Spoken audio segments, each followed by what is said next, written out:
Hello বন্ধুরা, আজকে আবার ছোট্ট একটা মিনি ব্লগ নিয়ে চলে এলাম। আমি প্রত্যেক দিনের মতো আজকেও ভোলেনাথের কাছে গিয়েছিলাম বাবার মাথায় জল দিতে আর মন্দিরটা একটু ধুতে, যেটা আমি করি, আমার ভালো লাগে, মন থেকে করি। আজকে আমি ভোলেনাথের মন্দিরে নামার সময়, তোমরা জানো কেন কলেজের ঘাটের ওখানে আমি ভোলেনাথের মাথায় জল দিই। যদি আমার ঘরেও ভোলেনাথ আছে তাও আমি যাই, আমার মনটা ভালো লাগে। আজকে ধাপি দিয়ে নামার সময় দেখছি অনেকে সাপ সাপ সাপ বলছে। তারপরে আমি জিজ্ঞাসা করলাম কি সাপ? বলছে খড়ি সাপ।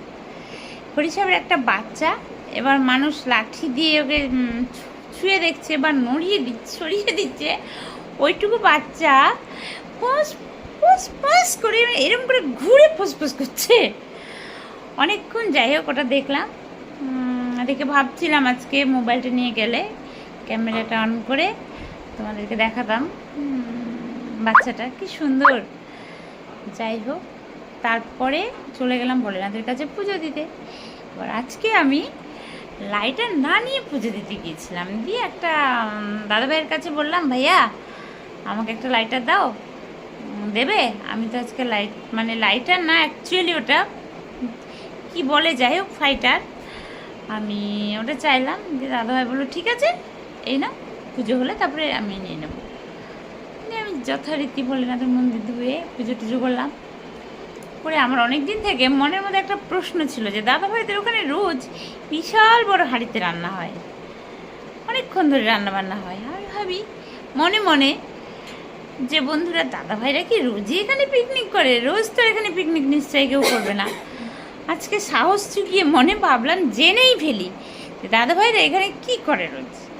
তারপরে যখন দাদাভাইকে জিজ্ঞাসা করলাম, দাদাভাই তোমরা এমনি কী করো প্রত্যেক দিন অত বড় হাঁড়িতে রান্না করো? দিয়ে বলছে